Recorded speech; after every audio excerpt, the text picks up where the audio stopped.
محترم حاضرینو، تاسو په حضور کې ما د پیغمبر علیه الصلاۃ والسلام یو روایت مبارک پیش کړي.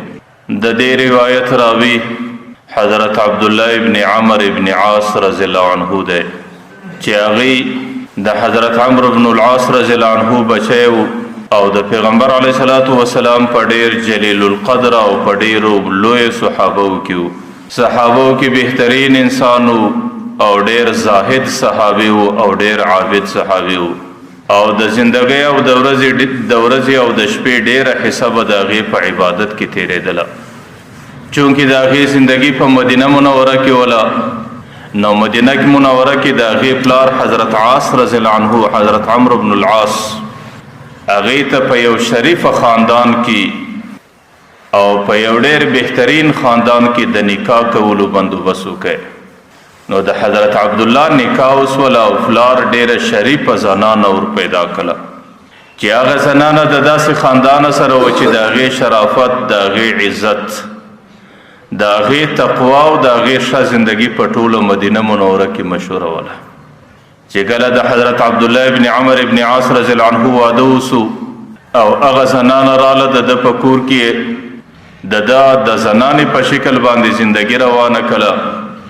نو د ده پلار حضرت عمرو بن العاص یو ورځ دا اراده وکړه چې کور کې به د دې زنانې څه لږ معلومات وکړي چې هغې زنانه چونکې زما کور ته د یو میلمه په شکل باندې راغلې ده او زما د زوی په سر باندې ناسته ده او زما د زوی په نکاح کې د دې شپې تېرېږي، چې آیا دې زنانې ته خو به زما په کور کې څه تکلیف نه وي، څه پریشاني به نه وي، ایا دا زنانه د دې خپل خاوند سره مطمئنه ده او د دې زنانې د دې خپل خاوند سره څنګه زندگی تیریږي؟ نو حضرت عمرو بن العاص رضی الله عنه په دې فکر باندې یو ورځ د هغه زنانې خونې او حجرې ته راغلی.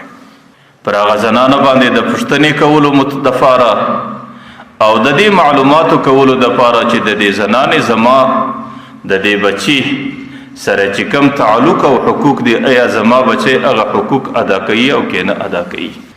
نو حضرت عمرو بن العاص د هغه زنانې زه پوښتنه کوي، ای زنانې ته خو زما کور ته د میلمه په شکل باندې راغلی او زما د زوی په سر باندې ناست دی او زما د زوی په نکاح کې ستا شپې او ورځې تېرېږي.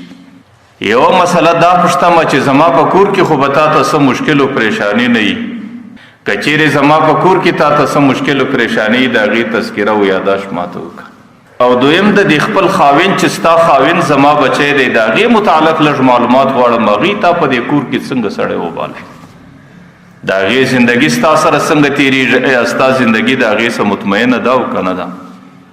چې کله هغه خسر د دې خپلې مژوره سا د دې زنانې څه پوښتنه کوي، نو هغه ورته وایي ستا بچی عبدالله خو ډېر دینداره انسان او ډیر نیک انسان دی او د هغې عبادت در حد ډیر زیات دی، چې زه کله دې کور ته راغلی یم د هغې ټوله ورځ روژه ده او چې زه دې کور ته راغلی یم چې ماخستن چې دی مسله واره کې بیا در سهاره پورې عبادت دی، نو هغې ټوله شپه په عبادت کې تېره کې د دې عبادته څه زما در بسترې پورې د راتګ یا زما سره څه الفت کول یا زما سره محبت کول یا زما سره یو څه ځان مشغوله کول د دې فرصت د ده سره عام طور نه وي. نو د هغې ټوله ورځ په عبادت کې تېرېږي او د هغې ټوله شپه په روژه کې ده زما سره د ویناو د خبرو کولو فرصت هغه سړی نه لري. نو هغه زنانې په یو طرف ته د هغې خاوند د عبادت ډېر بهترین صفت او تعریف بیان کوي چې زما خاوند دومره عبادت کوي، لیکن د هغې په ضمن کې یو څه شکوام پیښه کړله چې زما خاوند زما حقوقو ادا کولو او زما د حقوقو د خیال ساتلو فرصت نه لري. حضرت عمرو بن العاص چې کله د هغه زنانې خبره واورېده نو د هغې په ټوله ترتیب باندې سر خلاص چې زما بچی خو ډېر صوفي دی او ډېر عابد دی او ډېر زاهد دی، شاید د هغې څه د دې صوفیګرتو د عبادت په خاطر باندې د دې خپلې زنانې په حقوقو کې کمی کیږي. نو دستی سهار هغه خپل بچی راوغوښتی چې کله فرصت پیدا سو، بهر ورته وایي بچی دا به مناسب نه وي او دا به زموږ د شان او زموږ د خاندان او کورنۍ سره لایق نه وي چې هغه زنانه ستا په سر باندې ناسته د هغې مور و پلار ټوله ستا په خاطر باندې پرېښي دي او ستا کور ته راغلې ده. او هغه ستا د محبت انتظار کوي او ستا سره د خبرو د وینا انتظار کوي. بچی ته ټول ورځ په روژه کې تیری او ټول شپه په عبادت کې تیری او ستا سره دومره فرصت نه چې د هغه زنانې سره ته خبره وکړې یا د هغې زنانې سره د خپل محبت او د تعلق اظهار وکړې. نو ورته بچی دا ستا په زندګي کې ډېره بې اعتدالي ده او ستا زندگی ډیره بې ترتیبه ده. په کار دا دی چې په دې خپله زندگی کې لږ ترتیب پیدا کړي او د دې زنانې د حقوقو د ادا کولو فکر وکړي. لیکن حضرت عبدالله ابن عمر چونکه عمر رضی الله عنه حضرت عبدالله ابن عمر ابن عاص رضی الله عنه چونکه د پیغمبر د عاشقانو سو او صحابه کرام ټوله د پیغمبر علیه الصلاۃ والسلام عاشقانو. هغې به سهار د پیغمبر مجلس ته راتلو بیا به د ټوله ورځ د پیغمبر په دید نه مړېدو. هغې به د وحي کیفیات لیدل. هغې به چې پر مدینه منوره کوم انوارات راتلو د پیغمبر علیه الصلاۃ والسلام هغه نوراني چهره به 24 ساعته د هغې په سترګو کې وله. هغې به یو فرصت نه پیدا کوی چې د پیغمبر علیه الصلاۃ والسلام د مجلس څخه ولاړ شي. ځکه پیغمبر علیه الصلاۃ والسلام ته الله تعالی داسې نوراني زندګي ورکړې وه. یو صحابي قسم خوري چې په کومه ورځ باندې د هجرت په شکل باندې پیغمبر مدینې ته راننوتی. ورته زما په خدای قسم زموږ په هر څه کې نورانیت راغلی. زموږ زړونه نوراني سو، زموږ زندگی نوراني سوه. موږ د پیغمبر د راتګ انوارات په سترګو باندې لیدل.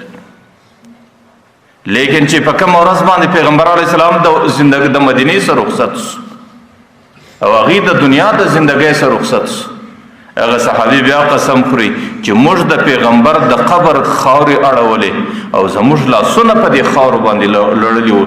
لقد انکرنا فی انفسنا ولقد تغیرنا فی انفسنا. زموږ په دې زړو کې بیا نکارت او تغیر موږ محسوس کړئ چې پیغمبر رخصت سو او د هغې هغه توره تیاري که پر موږ ورسېدله.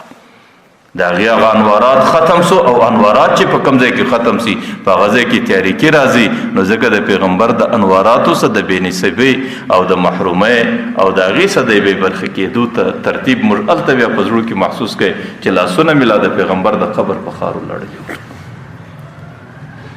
نو د صحابو زندگی د پیغمبر علیه الصلاۃ والسلام په مجلس کې تېرېدله.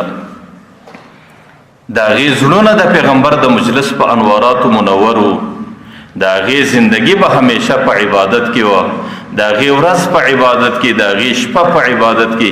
هغې ټوله زندگی د دې دپاره تصور ګرځولې وله چې دا زندگی زما د آخرت توشه ده.